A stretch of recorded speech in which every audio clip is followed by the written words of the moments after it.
Welcome to Securing Smartphones, a Digital Forensic Perspective.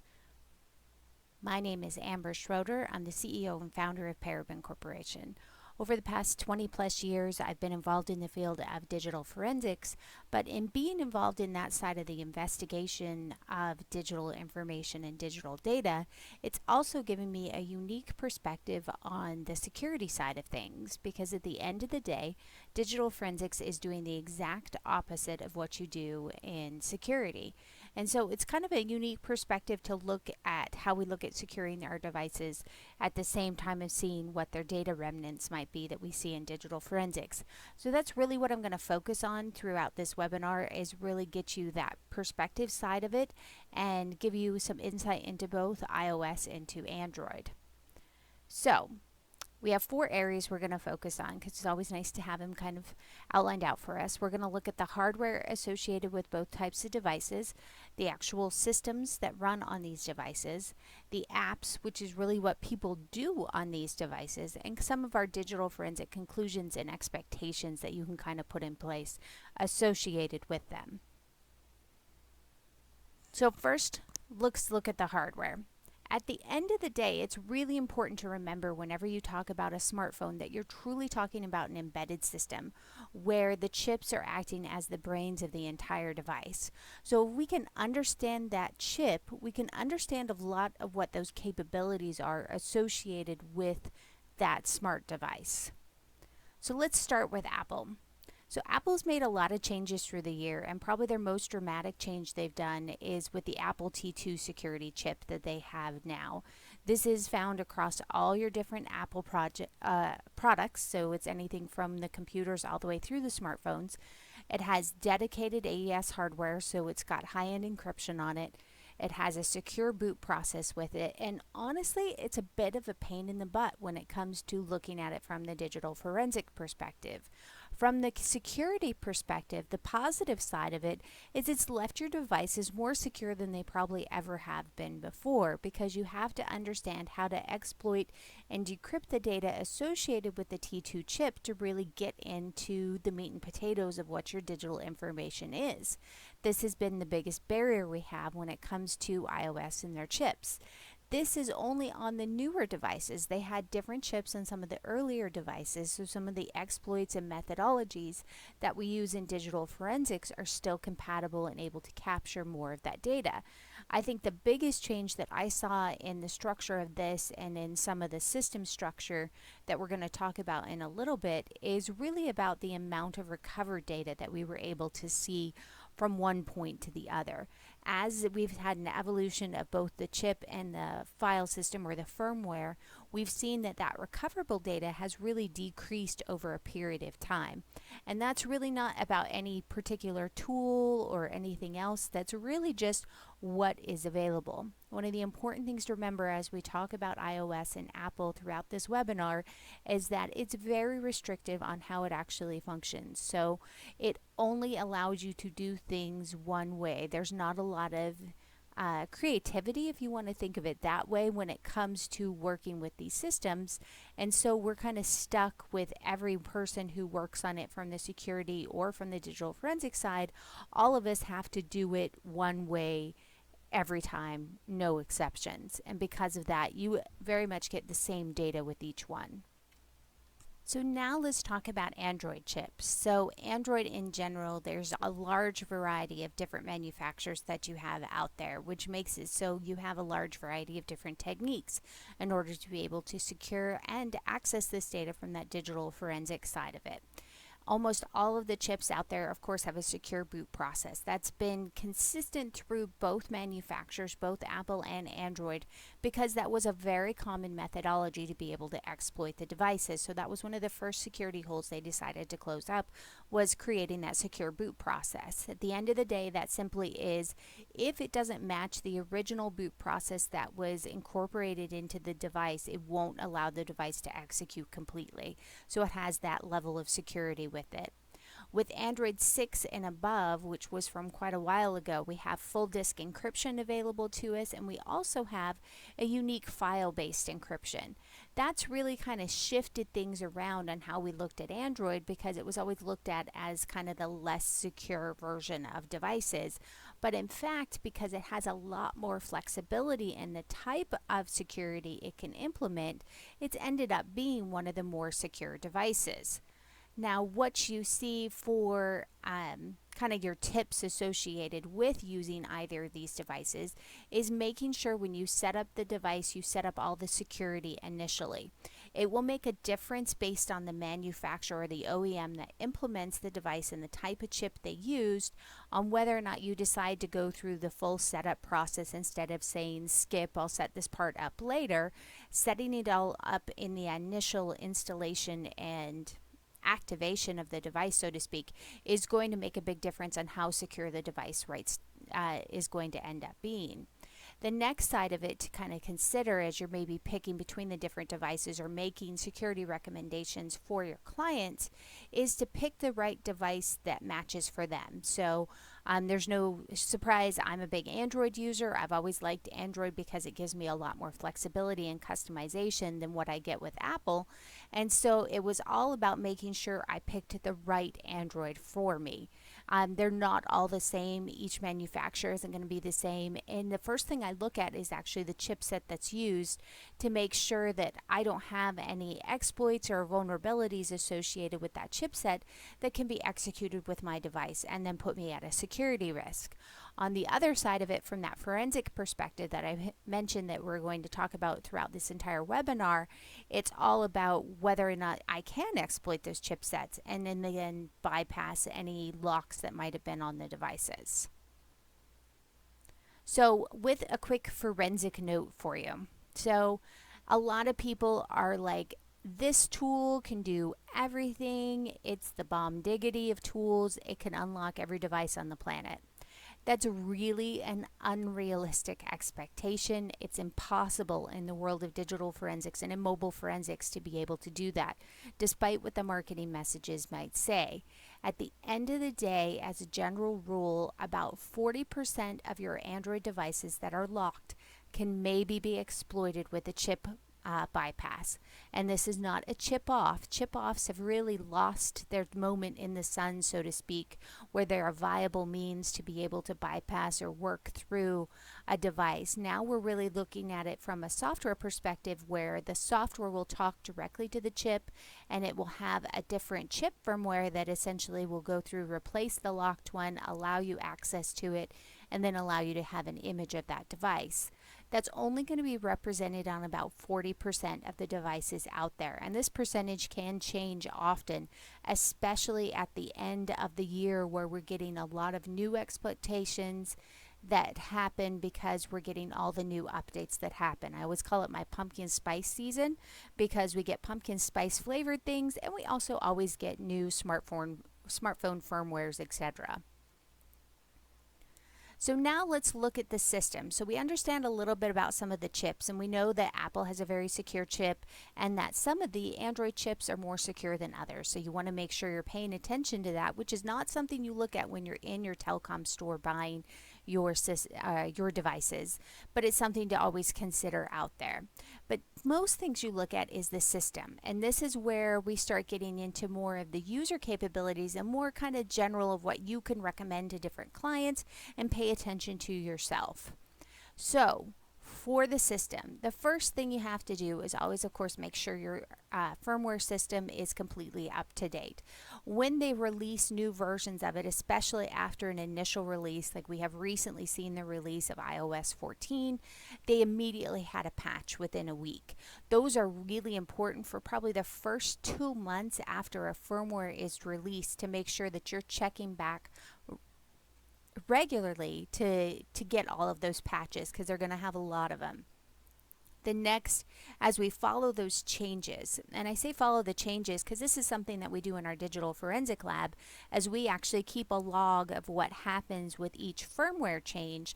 And there's two reasons for this. One, from the security side, you kind of know what you should be watching for that was a hole that might have been patched in that process. So there could have been potential exploits that would have happened with that hole. And from the digital forensic side, we keep track of all of the firmware updates exploits and what they change, because that's going to change the data that I'm looking for. And so it's kind of nice to have those logs. You can reference them, and it gives you somewhere to stand when you're starting your digital forensic examination, because a lot of times the hardest part is just not knowing where to start. And this kind of gives you a rough outline of where to start. Next, I also recommend you do regular audits, and I should have put the word forensic audits, because a lot of times you can use your digital forensic tools to be able to perform different security audits on the devices that you're working on. We do that as a policy within the organization. If anyone ever travels outside of country, then we make sure we do a forensic baseline of their device, and then we'll do another baseline of their device when they return from whatever trip it is. And then we'll be able to compare, so we know if there were any exploits that might have happened while they were out traveling of a normal region for them. And then finally, I just say this because it's probably something that happens the most often. Many of you that do, or you are the nerd of your family, I'm the nerd or the geek of my family, you get called up because they're like, everything's gone, my data's missing, I'm getting this logo, I don't understand what's happened. Make backups, encourage backups, because you know there are no miracles in the world. If a device has been reset or it's in any of those reset states of a firmware, there is nothing you can do to save the data. You need to have backups. So make sure you encourage backups, because backups actually make better security, because you know that your data can exist in more than one location that you can secure. So let's talk about iOS 14. It was released September 16th of 2020. So here are some of the things that we keep track of in our forensic log associated with the firmware. So new things that happened. We have now picture-in-picture view. The reason that this matters to me in digital forensics is because it means I have two data streams happening that can affect what I'm going to capture in my data. We have Siri. She graduated, so I look at it as she got smarter. She can do more. Her AI engine has improved. So you're going to see tags in your data that say more integration with Siri. At the end of the day, when Siri actually provides results to an end user on their device, it actually shows that it came from Siri within the properties. So that's an important thing to note in your digital forensic exams on whether or not it was the user that found this information or an engine, or was it Siri that found this information. Digital car keys, that was one we'll talk about in just a little bit, because I think that's probably one of the biggest pushes that we've seen that's happening in 2020, where we have the new 5G revolution happening as well. I think this was a big poignant thing that happened in their release. We have on-device face recognition, which means that it can go through and find me in your contact records, and then find all the other data that has me physically represented in facial recognition throughout your entire device. So the engines inside are getting much smarter to cross-correlate our data. We have now Safari password monitoring, which is telling people when their password has been used or it's been exploited. So our browser is getting smarter, and that's a nice security feature for our regular user. Hopefully all you digital forensic and security professionals, of course, don't use the same password on everything, even though we can get lazy. Hopefully we at least use a large variety of them. And then the final thing that I really noted with the iOS 14 is about app clips. And the reason this was important is when you look at how people spend their time, and we're going to talk a whole bunch about apps in just a few moments, they really spend their time in apps. And app clips are the ability to install an app without actually installing an app. So we saw this a while ago with Android, where it was kind of an Android quick install. So if I was at a parking meter, I didn't want to install it because I was not going to be in this city again, I could do a quick active install. It only stayed in active memory. It let me use the app to pay for the parking meter, and then I was able to move on. Apple has now done the same thing with iOS 14, providing us with app clips. So I can do it with near field or QR codes, but I don't have to actually install the entire app into my file system. And I wanted to talk about the digital car key a little bit, and many of you might know that I'm a huge IoT fan, and I really think that is our bubble that we're dealing with right now, because we see more and more IoT data. The digital car key is an interesting change for Apple. So they partnered up with BMW essentially. So it's not for everyone because not everyone drives a Beamer, but it does have some interesting characteristics on it because I can share my car key in iMessenger or with iCloud. But the car must have near field communication, so that's another thing that is important to remember our Faraday technology, and that is one of our signals that we have to make sure we're blocking. But it has the ability to limit acceleration, your speed, your traction control, your stereo volume, etc. All of that can happen all within the digital car key. So it's an interesting way to store that data. So it makes me wonder, and I haven't had a chance to really study this because I'm not a BMW driver.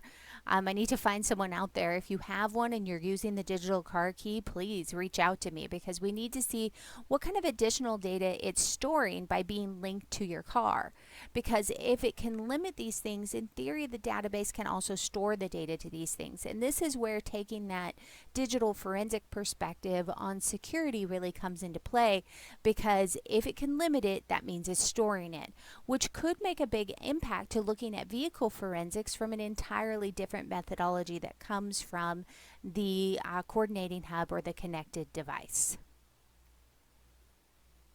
So now we also have Android 11. So Android 11, of course, was the latest version of Android that also happened in this pumpkin spice season, as I always mention.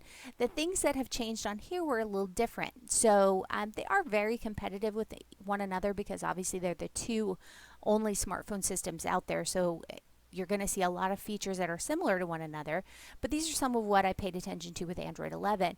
So they have a new conversations function, and that conversations function, and many of you have probably heard me in other presentations where I remind you of our grandmothers who always tell us to look for conversations because she doesn't do texting, she doesn't do these things, she has a conversation with you. And I kind of have that as one of my default search terms I do because it always takes me to the database associated with different conversations. Those conversations now on Android 11 are all kept in one place. So I can be having a conversation in Facebook Messenger and Twitter and SMS and in WhatsApp, and it all can be in one place in one location to make it easier for me to bump back and forth between them without having to go to full apps for each one of them. So they've tried to centralize those conversations. So that means I'm going to be looking for the data to be occurring simultaneously. So my date timestamps, how am I able to talk to Shannon and talk to Robert and talk to Greg and Samantha all at the same time, and it's through that conversations function in the phone. It also now has built-in screen recording, so I can do something on my screen, which is, I think, really speaking to that social generation that is out there now, and then I can immediately share it with others. To me, that's a lovely forensic sprinkle because who doesn't want to see exactly what the user was doing at their phone at a particular time, and now they've made it very easy for people to do. We also have predictive answers, which means that they have a quick reply. So they start learning, the AI within Android is starting to learn how you communicate, and then it's putting up the suggestions of how you should actually answer different texts without you having to physically type them out, and it will give those suggestions to you, which means there's a predictive analytic database associated with Android as well. I can also operate my device on voice control, so that means I should be able to find different recordings associated with my actual voice on my device. And then I have the new enhanced IoT integration, and it's very similar. As I've mentioned, they're very competitive with one another because now we have Android Auto, which is available in a larger range of cars. It's not as specific as it was with Apple where they went BMW. This is available, and actually most of the cars I've ever rented, you can get Android Auto associated with it, and it now has the ability to be wireless, which means I don't have to plug my phone into the actual vehicle for it to communicate and transfer data back and forth. To me, that's a security risk, so you want to make sure you're watching what your connection points are when you are in someone else's vehicle. But the other side of it, that digital forensic side, that's some really nice digital forensic sprinkles that can exist out there associated with Android Auto. And I should, in the next few months, hopefully have a full blog just on Android Auto in and of itself. So, when we talk about our systems, one of the things I wanted to bring up, because this is a very common question, like I said, I'm the geek for my family, and many of my family members are Apple users, but it's associated with all of the fake recovery tools out there. I always find it funny when I get something from one of my siblings and they're like, oh, well, what, your tool can't recover from a device that's completely in its restore state with Apple. Well, I totally found this tool that can. I'll take care of it for mom. And I'm like, all right, you foot the bill and see if it works for you. And I always joke about that because you have to understand when a device gets to a particular point, it's not going to have another option available to it. There is no miracle pill out there that's going to solve when devices are in the restore state as an example, except for having a backup of that device. And you always go back and reference the manufacturer and make sure that you're checking to see what they have on it. That's what I have up here on the screen. But there is no miracle pill out there. Many times your digital forensic tools in general are really on the cutting edge of the research level of what is actually happening with these devices. So check with them first. Chances are you're not going to find something for $19.95 that's going to be able to accomplish as much as your digital forensic tools are going to be able to. So here, let's talk about some of our forensic notes. So with iOS 14, we still have the ability to do a traditional backup or an encrypted backup, and you should be doing both with any type of examination that you're doing. Jailbreak is still also supported with iOS 14, so I've got the list up here based on today of what is currently being supported with some of the newer jailbreaks like checkra1n, etc., that they are available, so I can do those options as well. All of which are very viable. If you're not trying some of the new jailbreak functions with Apple devices, you really need to work that into your digital forensic process. You will end up with a plethora of more data than you had before. For Android 11, right now we only have one root command that is really making much progress with it, so that is available out there, but it's something that you have to do through third-party root controls. So even if you're using E3 as a user, we have our third-party root engines that you can actually implement within the forensic tool. You would have to use that third-party tool and go through that methodology. Otherwise, you're doing a traditional ADB backup associated with Android 11. And of course, then you have limited access to certain functions. Everything changes with each firmware patch, etc., and even with each manufacturer in Android. It's why it's so hard to just put those definitive lines out there of what you're going to get every time on what is in the file system, what is not in the file system, what you can access, and what you can't. So, let's talk about apps. So apps is really where everyone is spending their time. If you think about your phone and you think about how often you actually call people, you'll note it's not very often. You're usually spending your time either in a social media platform or in a chat platform, or my husband spends his time in a group that is random things of the internet, and he can spend hours looking at those random things. So everyone has their own thing of what they like to do. But for most of the people that you're going to interact with, either making recommendations for security or doing digital forensics for, they're spending their time in apps. So both iOS and Android apps, the first thing that you have to think of with all the apps, they're all structured very similar on how they actually work.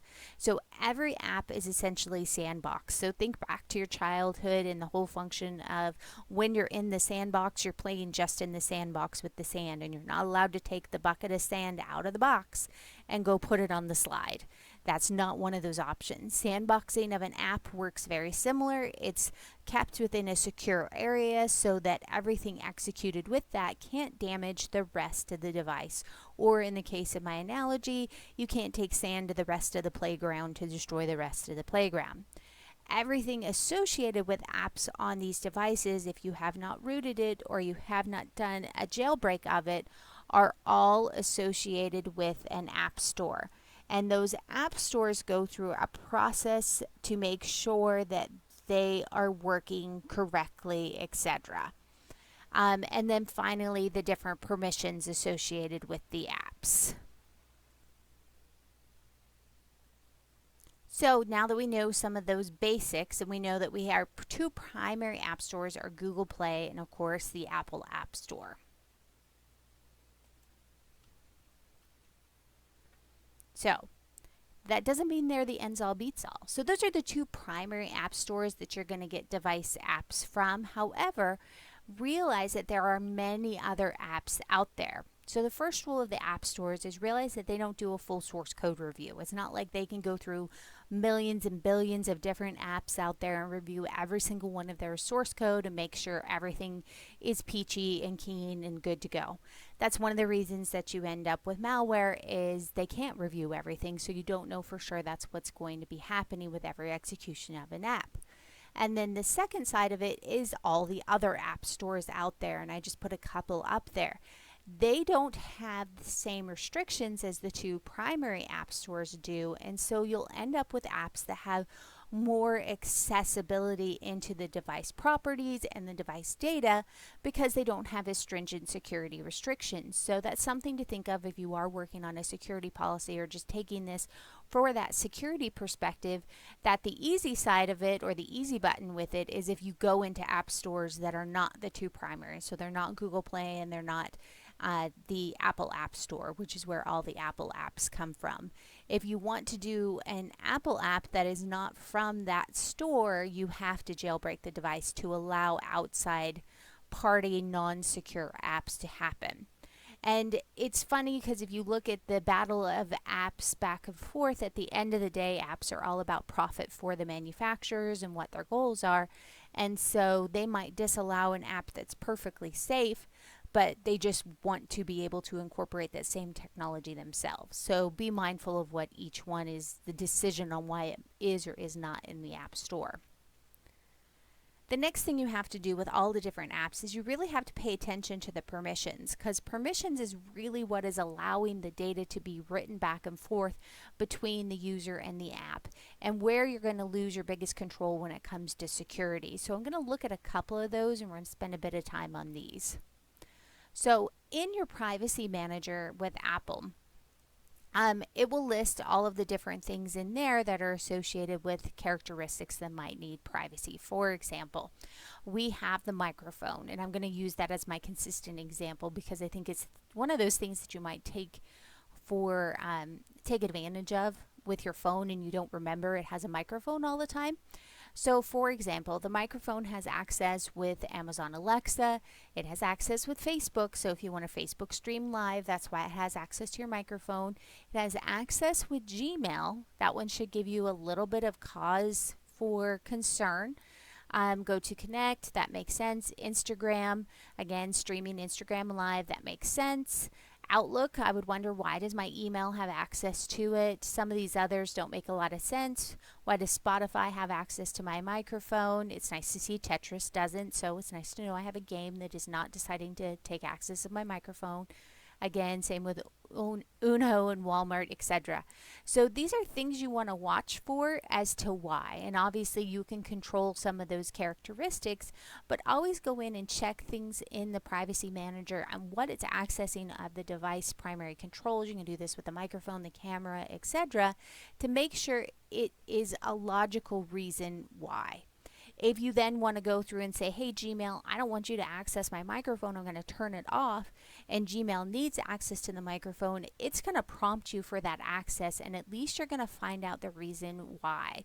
Don't ever leave it just at the default, just accepting it because you believe it's safe, because at the end of the day, that is just probably, actually, it's a very scary thing. It sounds like something that I try to get my mom to not agree to when she says everyone is supposed to call her to make sure her computer's okay.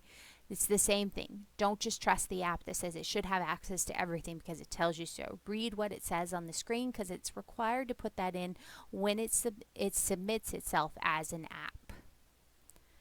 Then if we take and go into the permission manager of iOS, this is when we get to go a little bit deeper.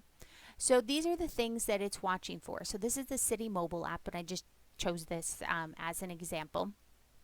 So first thing we have on there, which we just talked about this, and one of our things to note with iOS 14 is that learn from this app. So it allows Siri to learn how you use this app. Now, to me, Siri and I, we are not BFFs. We do not get along. And so I very rarely want Siri to learn from my app use. And you really have to make that decision on whether or not you want to do that level of consent with an AI, which sounds so bizarre, but make sure that you're sure you want to have it learn from that experience and turn it off if you don't want it to. You can do different suggestions associated with it. And again, at the bottom there, use with Ask Siri. Now, in this security setting, and I think this was an interesting one, it was turn it off with Ask Siri, but allow Siri to learn. Make sure your security settings kind of match up with one another. If you really want to restrict Siri, then make sure you turn off both of those functions. And if you're not keeping that log about the latest firmwares, then you're not going to know that that's one of the changes that happen in the firmware. So it's a good thing to note. Let's look at a couple others. So Facebook. When we look at Facebook, we have Facebook allowing access to location while it's being used. Photos, it's all the photos. It has access to Bluetooth, which I would question that. I'm always very restrictive about my access to Bluetooth. The local network, that would make sense because it wants to have the connection via that local network, and it also wants to pull your location off of that as well. Microphone and camera, your Face ID, I wonder why it has access to your Face ID. It shouldn't. And then whether or not it has access to background app refresh, etc. These are things that you get to go through and kind of choose. And remember, you can make that choice. Finally, I'm going to look at TikTok. And I'm going to look at TikTok from the perspective of both Android and iOS. And I picked on TikTok because it's been in the news so much in 2020, and it is the #1 social media app in the world. So I think it's an important one to notice in here. So does it make sense for TikTok to have access to my microphone and camera? Absolutely. It's a video streaming app, so that makes sense that it wants to do that. However, if I'm not posting videos in TikTok, so I'm on TikTok, for example, but I don't post videos, I don't need to allow it access to my microphone and camera, and so I can turn those off and still enjoy the other side of the app. So these are things you want to pay attention to. Again, we have that learn from this app associated with Siri, and that's when we want to make those different questions. So what I did with TikTok, because I was curious and said, hey, this is one that has gotten some security reviews and people have been talking about it poorly and is this a security risk, etc., is I went to the Apple App Store and I pulled up the information that is in TikTok on the Apple App Store. And you can see it was a little bit anticlimactic. There wasn't as much information as I would like on there besides, hey, these are the age ratings, the potential content that might be on there. But when I wanted to go through and look at any of the details on the access control, the Apple App Store really didn't have a lot to offer for me. But when I went into Google Play on TikTok, this is where I really saw the difference. And it's important, even if you're an Apple user, go and look at the app in Google Play because how they submit between the two different processes is very different. And one might be able to provide you more details, which is what we see here. So I checked in Google Play and I checked on the permissions and said the view details. These are the different detail screens, and there was one more I just didn't put up here that explain why is the app gaining access to these different areas in my device. And those are the questions you need to ask yourself before you decide to implement your device, implement the app in your device, or if you're making security recommendations to someone, or you're doing a digital forensic exam and you think that the app might be causing nefarious activities to occur on the device. I always go to the App Store and I always check out what the app has actually been submitted and designed to do. If all of a sudden it says, oh, hey, wait, it's changing this function on my device, but it's not supposed to have that access control, then I have a higher chance of having a malicious version of the app or a malware version of the app that's been implemented on my device and maybe not the original app from the App Store. So it's extra little steps in that investigative process that apply to both security and they apply to digital forensics.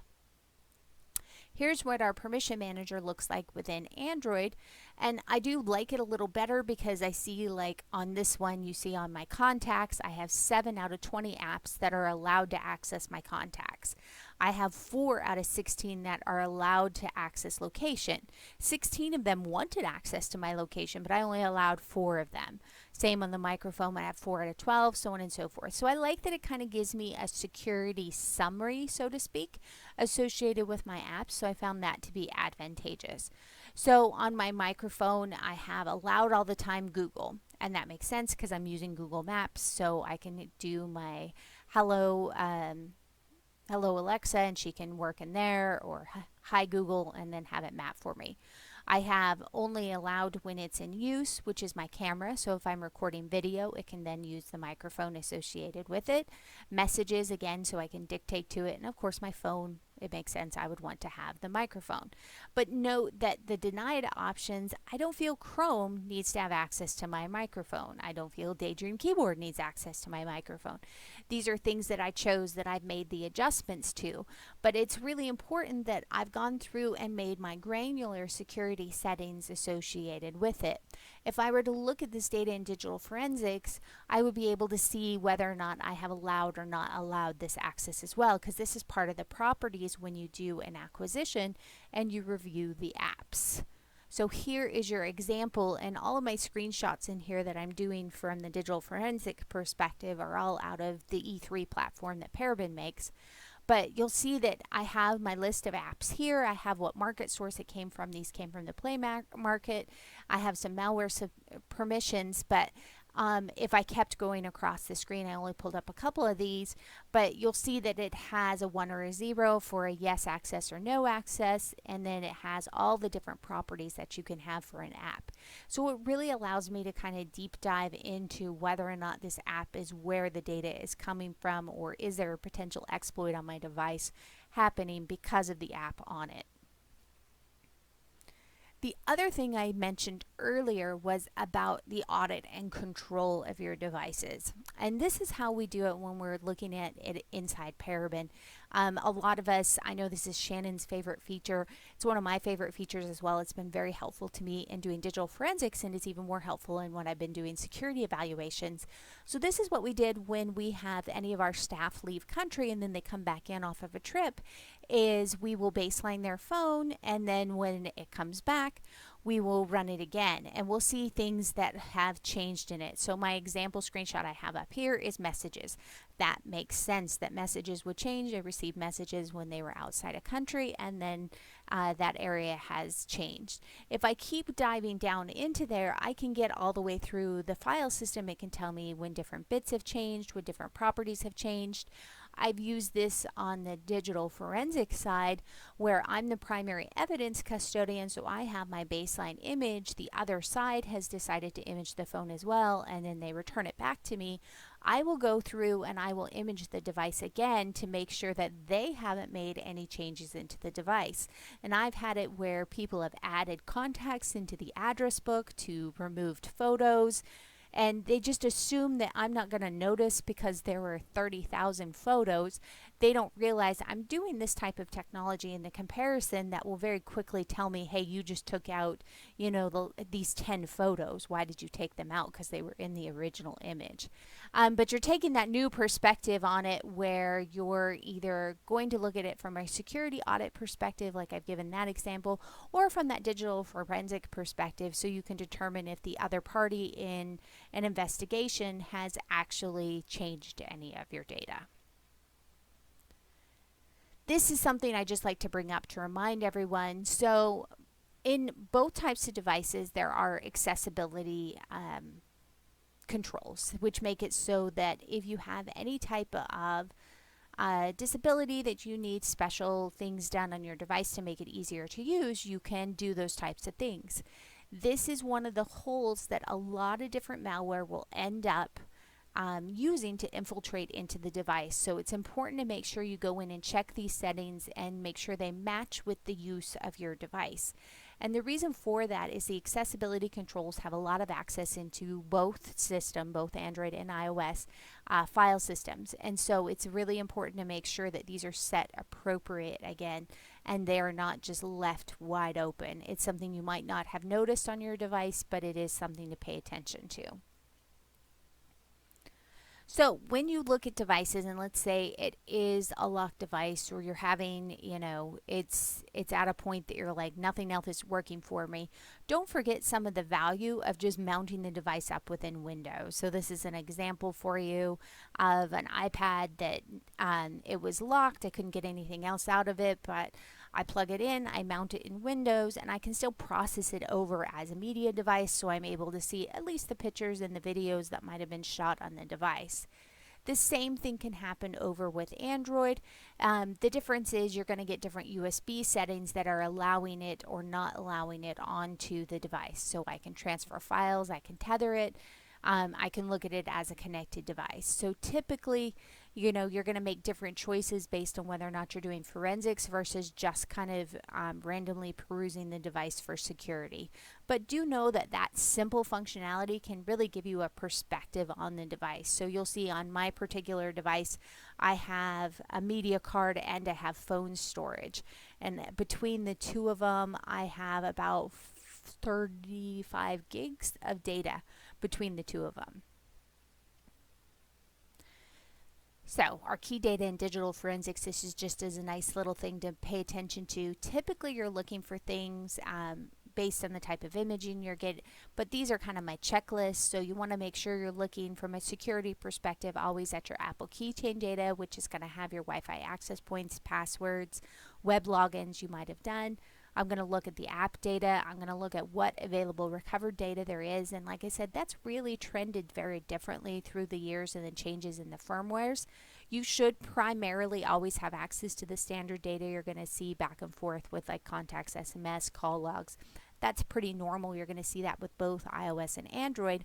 Something unique you're going to see with Android is the activity timeline. This feature is something that's unique into how Paraben processes the device that allows you to see everything that the user has interacted with versus the system itself, and of course our app data, since we know that's where people spend their time. So our final area to kind of pay attention to is our cloud data. And I know I didn't mention that earlier, but I kind of consider that within the forensic realm of things because pretty much everything has cloud nowadays.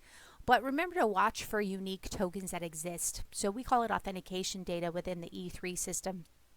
These are all the spare keys that get generated with your cloud data as you use the device.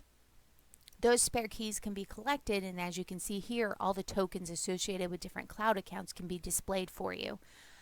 Hang on one second. So sorry about that. Within those tokens, though, you can go through and authenticate up to the cloud. Of course, if you have consent for any of those, you can also always manually input this data, but it's nice to know what your device is actually keeping automatically. It's not something you can change in the settings. It's just how the file systems and the firmwares work. In order to get these type of spare keys, you do have to have a root level access, or you have to be able to generate them. They're actually recovered as part of the encrypted backup option that you can do with an Apple device. So do watch for them. It tells you who has used your device and who might have left keys on it as well. As you can see, I have a mix of keys on this particular device. So in the end, let's look at some security conclusions. So first off, if you're going and you're trying to pick which device is perfect, remember there is no perfect device. As a digital forensic professional, I actually use both devices. I think that's super important to make sure that I understand what is happening with both at any given time, and I stay balanced, because how can I investigate something I don't use? So I actually have both devices. I have one that is used more on the entertainment side, so I have my primary iPad, which is how I interact with the Apple OS, and then I have my primary device, which is an Android. Make sure I'm staying up to date. So I'm always updating my firmwares. I'm checking for updates and patches that come from the manufacturer, and I'm doing those at regular intervals. So kind of set it, I set it at the same time I do my monthly meds with my dogs. So I just make sure I check every month, and then during the fall season, make sure you're checking about every week, because they will actually patch that quickly. I'm a big fan as well of doing regular audits. I use the E3 platform to be able to do those. So I do them on different baselines, and I keep those baselines so I can check them back and forth and make sure I'm not getting any massive system changes that don't make sense to me, so I haven't been infected by something. I also monitor my accounts, which is how I check my cloud keys, make sure that they're appropriate and that makes sense that I have them on my different devices, things like that. And then I keep track of my primary account as associated with the App Store to make sure that that security password is changed and updated on a regular basis. And finally, I always keep realistic forensic expectations. There's no tool out there that can acquire every single device or unlock every single device on the planet, and there is no way to understand every app out there, but I make sure that I understand those fundamentals so I can go through and do it manually as well. So I really appreciate all of you joining me. If you have any questions, you can reach out to me via email at amber@paraben.com. I'm also on Twitter as Ginger Wonder Mom, or you can follow Paraben Corp at Paraben Corp on Twitter. If you're interested in a trial, you can also email us at trial@paraben.com. Thank you so much.